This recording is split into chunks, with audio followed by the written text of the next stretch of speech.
No todos los ecos son tuyos. Algunos te contestan y se acercan. Soy guardabosques desde hace más de 15 años. He visto de todo. Animales salvajes, tormentas traicioneras, excursionistas perdidos. Pero nada me preparó para el bosque de los susurros. Está en el norte de Vermont, un área prohibida desde 1996, después de que una patrulla desapareció sin dejar rastro. Oficialmente se dijo que fue una tormenta, pero los lugareños aseguran que el bosque los llamó. Cada año, alguien intenta entrar, y cada año alguien no vuelve. En 2021, me asignaron investigar una serie de luces reportadas dentro del perímetro. Me dijeron que probablemente eran cazadores furtivos. Fui solo pu error fatal. Crucé el límite justo antes del atardecer. El aire se sentía distinto. El bosque estaba demasiado quieto. Ni pájaros ni insectos. Ni siquiera el sonido de mis pasos parecía rebotar. Encendí mi linterna, revisé mi radio y comencé a caminar hacia el norte donde habían visto las luces. A los pocos metros escuché algo. Un susurro, muy suave, como una voz entre el viento. «Vuelve». Me detuve. Pensé que era mi imaginación, pero el aire se sintió denso, como si algo invisible respirara conmigo. Seguí caminando. Los árboles parecían torcidos, curvados en direcciones imposibles, y cada tanto creía ver siluetas humanas detrás de los troncos. Pero cuando apuntaba la linterna no había nadie, hasta que llegué al claro. El suelo estaba lleno de piedras verticales, alineadas como tumbas. Eran lisas, sin inscripciones, y todas vibraban casi imperceptiblemente. Me arrodillé para examinar una, y entonces lo escuché con claridad. Susurros, docenas de voces, murmurando frases imposibles de distinguir. Algunas sonaban como llanto, otras como si repitieran mi nombre. Retrocedí un paso. El aire se volvió más frío, y de pronto uno de los susurros se separó del resto. Una voz clara, femenina, a mi espalda. «¿Por qué regresaste?» Giré la linterna. Nada. «¿Quién está ahí?», pregunté temblando. La voz respondió más cerca. «Ya no puedes irte». Comencé a correr. Pero el bosque ya no era el mismo. Los árboles se cerraban a mi paso, como si crecieran en segundos bloqueándome el camino. De pronto vi una luz. Una linterna. Pensé que era ayuda. Me acerqué. Pero al hacerlo noté que la luz flotaba sola sin nadie sosteniéndola. Y debajo de la luz, algo se movía. Una figura humana, pero completamente negra, como una sombra densa con bordes que se disolvían.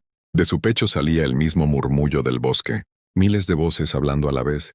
No caminaba, se deslizaba, y cada vez que avanzaba la luz parpadeaba. «¿Qué eres?», logré decir. La figura se detuvo, y de su interior emergió una voz que era la mía. «Soy lo que dejaste aquí». Comencé a retroceder. La radio chispeó, emitiendo ruido blanco. Entre la estática escuché una transmisión débil. «Guardabosques, informe». Era mi central, pero no podía responder. Solo escuchaba mi propia respiración y las voces mezclándose en mi cabeza. De pronto el suelo se abrió bajo mis pies. Caí varios metros, aterrizando en un túnel húmedo y oscuro. Las paredes estaban cubiertas de raíces y rostros. Sí, rostros humanos incrustados en la tierra con expresiones congeladas de terror. Uno de ellos se movió. Sus labios se abrieron lentamente y susurraron: «Ayúdanos». Intenté escalar, pero cada raíz que tocaba se movía como si tuviera pulso. Y las voces aumentaban, cada vez más desesperadas, hasta que una masculina gritó tan fuerte que me ensordeció. «¡No respires!». Instintivamente contuve el aliento. En ese momento, una ráfaga de aire helado pasó junto a mí, y vi algo arrastrarse por el techo del túnel. Tenía extremidades largas, piel grisácea, y un rostro sin ojos. Solo una abertura enorme de donde salían los susurros. El bosque entero parecía respirar a través de esa cosa. Cuando exhalé, giró la cabeza hacia mí y sonrió. 6. El despertar. Desperté 3 días después en un hospital rural. Un excursionista me encontró desmayado cerca del perímetro prohibido. Dijeron que sufrí hipotermia y alucinaciones, pero no puedo olvidar los rostros bajo la tierra, ni los susurros. Volví al servicio un mes después. Intenté seguir con mi vida, hasta que una noche, mientras registraba un bosque distinto, escuché algo familiar. Una voz, idéntica a la mía, detrás de un árbol, susurrando: «¿Por qué regresaste?». El aire se volvió pesado igual que aquella vez. El viento trajo consigo un eco que ya conozco demasiado bien. No todos los ecos son tuyos, algunos te contestan.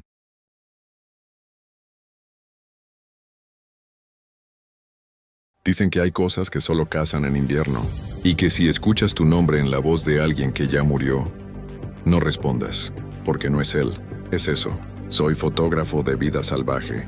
En 2018 me contrataron para documentar un invierno en los bosques del norte de Minnesota, cerca de la frontera con Canadá. Era un proyecto simple: capturar imágenes de lobos, ciervos y la naturaleza en su estado más puro. Lo que encontré ahí no era naturaleza, era hambre con forma humana. El guía local, un hombre anciano llamado Robert, me recibió con una advertencia. Aquí, cuando la nieve se vuelve demasiado blanca, no es buena señal. ¿Por qué?, pregunté. Porque el bosque te devuelve el reflejo de algo que no debería existir. Reí, pensando que solo era una superstición, pero en sus ojos no había humor, solo cansancio y miedo. Nos quedamos en una vieja cabaña de madera, alejada del pueblo más cercano por casi 30 kilómetros. Durante los primeros días todo fue normal. El crujir de la nieve bajo los pies, el sonido lejano de los lobos y el viento colándose por las rendijas. Pero la cuarta noche cambió todo. A las 3:17 a.m. me despertó un grito humano. No era un animal, era una voz. Salí con mi linterna y cámara, siguiendo el sonido. El aire era tan frío que cada respiración dolía. Entonces lo escuché más claro, viniendo del bosque. «Ayúdame, por favor, ayúdame». Era la voz de una mujer, temblorosa, rota, pero había algo raro. Cada palabra se repetía con una cadencia exacta, como si no fuera natural. «Ayúdame, por favor, ayúdame». Grabé unos segundos con la cámara, pero el sonido me heló la sangre. La voz venía de todas partes a la vez. «No respondas», susurró Robert detrás de mí empuñando su escopeta. «¿Qué es eso?», pregunté. «El Wendigo llama con las voces de los que murieron congelados aquí. Si contestas te encuentra». El silencio después de eso fue insoportable. Volvimos a la cabaña, pero ya era tarde. A las 4:02 a.m., la puerta se abrió sola.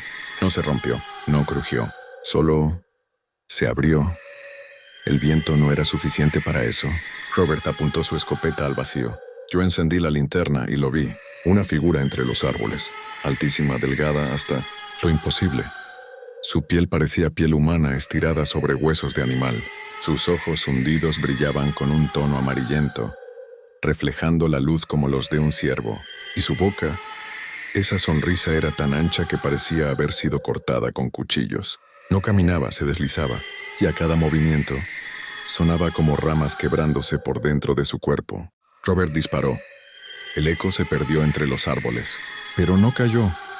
Solo se quedó mirándonos, ladeando la cabeza con curiosidad, como si tratara de recordar cómo se ve un ser humano. Luego desapareció entre la nieve. Amaneció. Robert dijo que debíamos irnos al pueblo antes de que anocheciera. Otra vez empacamos, pero al salir vimos las huellas. Eran grandes, demasiado. 3 metros de separación entre cada paso. Y una segunda línea de huellas más pequeñas, humana, las mías. Iba siguiéndome. Robert me miró con terror. «Ya te olió. Y cuando el Wendigo huele a alguien no se detiene». Caminamos durante horas. El bosque se volvió una trampa blanca sin rumbo. El frío, el cansancio y el miedo nos pesaban más que las mochilas. Y entonces lo escuchamos otra vez. «Ayúdame. Por favor, ayúdame». Pero esta vez era mi propia voz. Corrí. No pensaba, solo corría. Hasta que mis piernas fallaron y caí por una pendiente helada. Desperté en la nieve. El cielo estaba cubierto. No sabía cuánto tiempo había pasado. A unos metros vi a Robert, o lo que quedaba de él.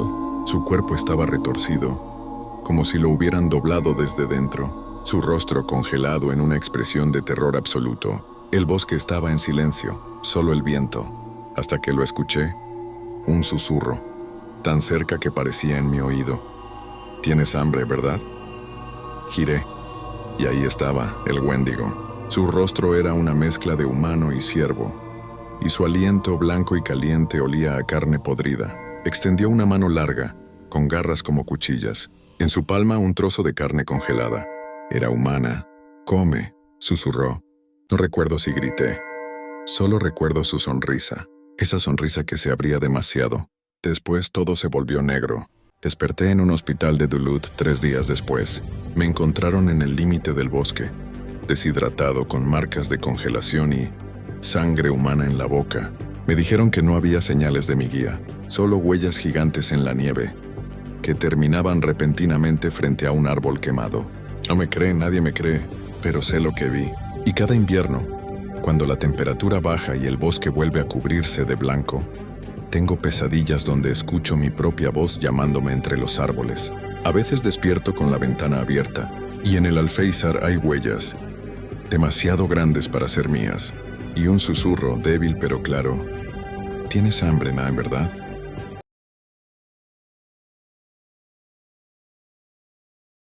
Nunca pensé que el sonido del viento pudiera parecer una voz, pero aquella noche, en los bosques de Oregón, aprendí que hay cosas que el viento no debería susurrar. Soy biólogo forestal, y hace 4 años me enviaron a investigar una zona conocida como Black Hollow Forest, un paraje que, según los lugareños, está maldicho. Decían que allí se escuchaban silbidos al caer la noche, y que cualquiera que respondiera desaparecía. Pensé que eran cuentos para asustar a turistas, pero lo que encontré todavía me persigue. Llegué al bosque una tarde fría de octubre. Las hojas secas crujían bajo mis botas, y una neblina espesa flotaba entre los pinos como un velo de humo. No había pájaros, ni insectos, ni el murmullo típico del bosque, solo un silencio muerto tan profundo que cada paso mío sonaba como un golpe hueco. Al caer la noche, monté mi tienda cerca de un arroyo seco. Encendí una fogata y me dispuse a registrar notas. Fue entonces cuando escuché por primera vez el silbido. No era natural, no era el viento. Era una melodía corta, aguda, repetitiva, como si alguien intentara imitar a un pájaro, pero con torpeza. 3 notas ascendentes, silencio. 3 notas descendentes. Me quedé inmóvil mirando entre los árboles. ¿Hay alguien ahí?, pregunté con el corazón golpeando en mi pecho. El silbido se detuvo, y luego, como respuesta, escuché mi propia voz repitiendo: ¿hay alguien ahí? Me congelé. No era un eco, era yo mismo, o algo que hablaba con mi voz desde dentro del bosque. Intenté convencerme de que era el cansancio, pero aquella noche no dormí. Cada vez que cerraba los ojos, el silbido volvía, más cerca, como si alguien caminara alrededor de mi tienda, silbando esa misma secuencia. Al amanecer encontré huellas en la tierra. No eran de animales ni humanas. Eran marcas alargadas, como si algo con dedos muy finos se arrastrara a 4 patas. Seguí las huellas hasta un claro donde el suelo estaba cubierto de huesos. No eran solo de animales. Había ropa rota, un reloj oxidado, una mochila vieja. En una de las piedras vi un nombre tallado: Thomas Reed, 1987. Recordé haber leído en un archivo que ese hombre desapareció en una expedición, justo en este bosque. El viento sopló de nuevo. El mismo silbido. Esta vez venía detrás de mí. Giré lentamente. Entre la neblina vi una figura alta, delgada, casi translúcida. Sus extremidades eran demasiado largas y sus movimientos antinaturales. No tenía rostro, solo una grieta vertical donde debería estar la boca. Y de esa grieta salió el sonido, el silbido, y luego, la voz de Thomas Reed. Ayúdame. Retrocedí, pero cada paso me costaba respirar. Aquella cosa se movía without tocar el suelo, como flotando, y cada vez que abría esa grieta en su rostro, podía ver dentro sombras, como si su cuerpo estuviera hecho de humo. Corrí sin mirar atrás. Sentía el silbido a mis espaldas, primero lejos, luego a mi lado, luego dentro de mis oídos. No recuerdo cómo llegué al vehículo, solo que cuando encendí el motor y salí del bosque, la radio comenzó a emitir estática, y entre el ruido pude escuchar 3 notas ascendentes. Silencio. 3 notas descendentes. Nunca volví. Nadie me creyó. Dijeron que fue un ataque de pánico, que lo imaginé todo. Pero cada otoño, cuando el viento sopla entre los árboles de mi jardín, lo escucho otra vez, el silbido. Y una voz nueva que no reconozco, repitiendo mi nombre. Dicen que el bosque llama a quienes se atreven a escuchar, y cuando respondes, ya es demasiado tarde.